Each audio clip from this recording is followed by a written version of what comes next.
네, 세계보건기구 WHO의 코로나19에 대한 국제적 공중보건 비상사태 선언 해제 이후에 전 세계적으로 여행 수요가 증가하고 있습니다. 여름 휴가 시즌도 다가오고 있기 때문에 여행 산업에 많은 기대가 쏠리고 있는데요. 또 젊은 직장인들 사이에서 MZ 세대 간의 급여에 대한 인식 차이가 있는 것으로 드러났습니다. Z세대는 높은 연봉에 대한 기대감이 있는 것으로 드러났고 M세대는 현재 급여에 만족하지 않았다라는 것인데요. 자, 이채원 기자. 네, 안녕하십니까. 네, 이 코로나19에 대한 국제적 공중보건 비상사태가 해제되면서 이제 여행객 수도 급증할 것으로 지금 예상이 되죠. 네, 그렇습니다. 이로써 코로나19의 가장 큰 직격탄을 맞았던 항공, 여행업계에 대한 기대와 관심이 큽니다. 벌써부터 수치에서 여행객 급증이 나타나고 있는데요. 세계여행관광협의회 WTTC는 올해 전 세계 여행, 관광 산업이 코로나19 팬데믹 이전 수준을 완전히는 아니더라도 거의 근접할 것으로 전망했습니다. WTTC는 연례 보고서에서 올해 관광 산업 규모가 9조 5천억 달러로 팬데믹 이전인 2019년보다 5% 정도 못 미칠 것으로 전망했습니다. 관광 산업은 팬데믹으로 2020년에 급격하게 감소를 한 이후에 2021년과 지난해 각각 전년 대비 25%, 22% 증가했습니다. 보고서는 올해 말까지 최소 신개국 이상이 팬데믹 이전 수준을 회복하거나 95% 수준에 도달할 것으로 예측했습니다. 네, 미국을 찾는 한국인들도 많이 늘었다면서요? 네, 한국관광공사가 발표한 네. 한국 해외 관광객 목적지별 통계 자료에 따르면 1분기 총 36만 4천여 명이 미국을 찾았습니다. 이는 7만 3천여 명이었던 전년 동기보다 약 393% 증가한 수치입니다. 4배라는 얘기네요. 네, 그렇습니다. 엄청 많이 늘었네요. 실제로 LA 한인 여행업계에 따르면 올해 LA를 찾는 한국인 여행객들이 지난해보다 200% 정도 증가했습니다. 특히 서부 4대 캐년과 샌프란시스코를 돌아보는 일주일 투어가 가장 인기가 많은 것으로 나타났습니다. 또 와이너리, 골프, 크루즈 등 한국에서는 쉽게 접할 수가 없는 여행 수요도 많았습니다. 네, 이렇게 코로나19 비상사태는 종료가 됐지만은 인플레이션 때문에 어느 정도 여행객들에게 영향을 미치지는 않을까 이런 생각이 들기도 하는데요. 네, 이에 대해서 WTTC가 물가와 여행 경비 상승 등으로 관광산업 회복의 의미가 팬데믹 이전과 비교했을 때 여행 횟수가 같다는 의미는 아니라고 설명했는데요.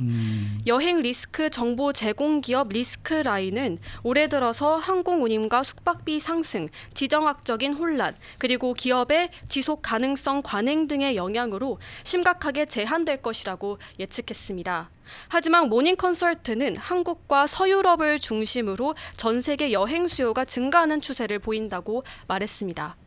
회복 요인으로는 여행 계획 취소보다는 경비 절감 경향, 그리고 비즈니스와 레저를 결합한 일명 블레저 여행 증가, 미국 해외여행 계획 증가, 미국 내 여행에 미치는 코로나19 우려 인식 감소 등을 꼽았습니다. 네.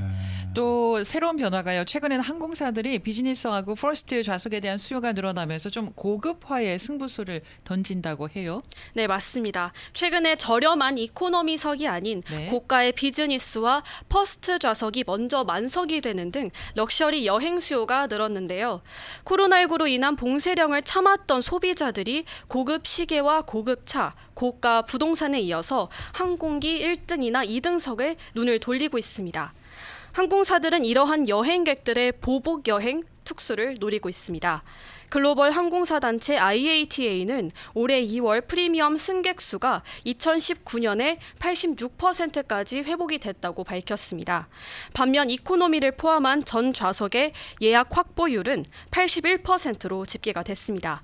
이처럼 고가 좌석이 붐을 일으키자 대형 항공사들은 이에 맞춰서 객실과 공항 라운지 고급화를 서두르고 있는데요.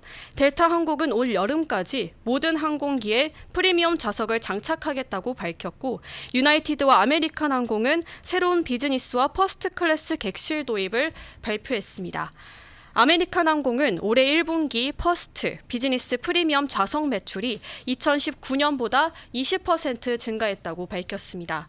또 독일 항공사인 루프트한자는 올해 가장 강력한 수요는 프리미엄 객실에서 나올 것이며 관광과 휴가 목적의 여행객들이 비즈니스 출장의 저조한 회복을 거의 상쇄하고 있다고 밝혔습니다.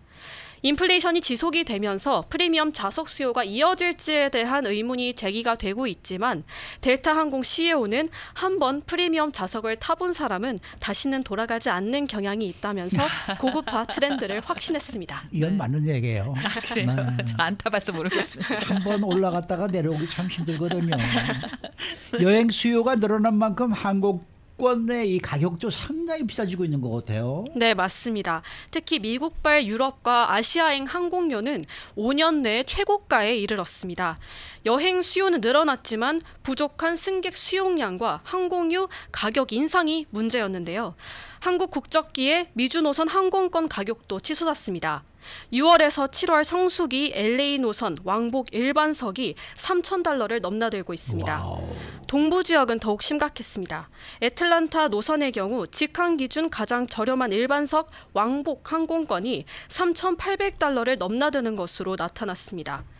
대한항공과 아시아나 항공 가격을 살펴보면 6월에서 7월 사이 일반석은 요일에 따라서 $2,800에서 $3,200대, 비즈니스석은 $6,000에서 $10,000에 와우. 육박하는 수준을 보였습니다. 네. 다소 저렴한 에어 프리미아의 경우 온라인 예약 사이트를 통해서 조회를 한 결과 6월 12일에 출발해 7월 5일 돌아오는 왕복 일반석이 $2,401, 프리미엄 이코노미는 $3,306를 기록했습니다. 이렇게 항공권이 비싸지만 한국을 방문하는 여행객들은 많이 몰리고 있는 상황입니다. 그렇기 때문에 비싼 항공권을 내도 좌석을 구하기가 쉽지가 않습니다.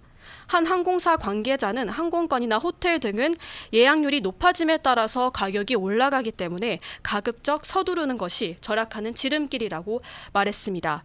또 저렴한 항공권을 구매하기 위해서는 LA 노선의 경우 이전에는 보통 3개월 전에 예약을 하면 됐지만 이제는 6개월 전에는 예약을 해야 유리하다고 조언했습니다. 네. 이 뭐 코로나19 사태가 이제 끝이 나니까 이렇게들 좀 뭐 여행도 많이 가고 그러는데 만일에 저거 하시면은 한 2, 3년만 참으시면은 또 가격도 싹 내려갑니다. 네. 네, 저도 그 생각했습니다. 네. 이러다가 이제 수요가 떨어지면은 어떡하지? 라는 생각을 하긴 가격이 했는데. 또 이렇게 항상 이렇게 비쌀 수가 없는 거니까. 그렇죠. 네. 자, 다음 소식은요. 그 젊은 직장인들 사이에서 MZ 세대에 있어서 급여에 대한 인식 차이가 다르다. 뭐 이런 조사 결과가 있네요. 어떤 내용입니까? 네, 온라인 비즈니스 소프트웨어 기업 스카이노바가 미국인 1,004명을 대상으로 급여 기대치에 대해서 설문조사를 진행했는데요. 예. 스카이노바는 21살에서 42살을 대상으로 설문을 진행했습니다. M세대를 조사 기간 중에 27살에서 42살, G세대를 21살에서 26살로 분류했습니다. 그 결과 G세대 근로자의 53%가 급여에 만족하지 않는다고 답했고 M세대는 59%가 현재 급여에 불만이 있다고 답했습니다. 이는 M세대가 더 많은 경험과 경력을 쌓았다는 점에서 이 같은 차이가 발생한 것으로 분석이 됩니다. 네, 그러니까 M 세대는 30대, G 세대는 20대 이렇게 보면 되게 쉽겠네요. 네, 맞습니다. 그렇죠.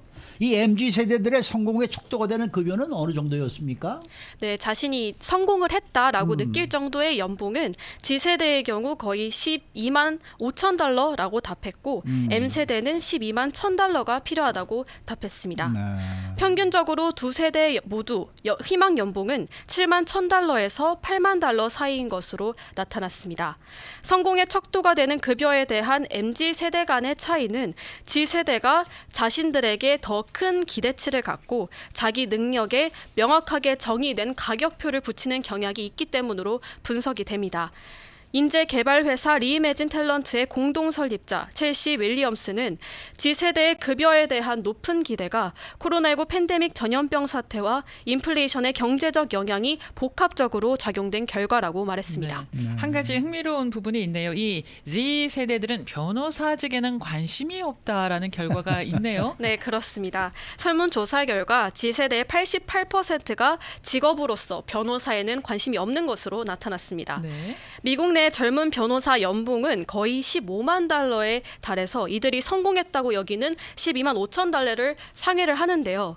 근데 일반적으로 G세대는 M세대보다 더 높은 성공 기준을 갖고 있지만 이와 함께 일과 삶의 균형인 일명 워라밸을 최우선 과제로 삼고 있어서 법률과 같이 압박이 심한 산업군을 거부하는 경향이 있는 것으로 나타났습니다. 돈 많이 줘도 네. 너무 네. 압박받고 싶지 않다. 워라밸을 이거네요. 더 네. 중요시 여기는 겁니다. 골치 아픈 걸 안 하겠다는 네. 얘기예요. 네, 맞습니다. 네. 또 지난해 9월 연방준비제도에 따르면 G세대는 이직에 거부감이 또 없어서 보수나 직업적 만족도가 낮은 직장을 떠날 가능성이 높습니다.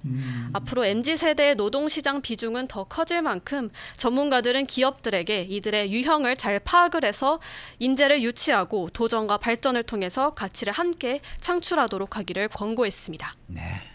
수고 많으셨습니다. 감사합니다. 이채원 기자였습니다.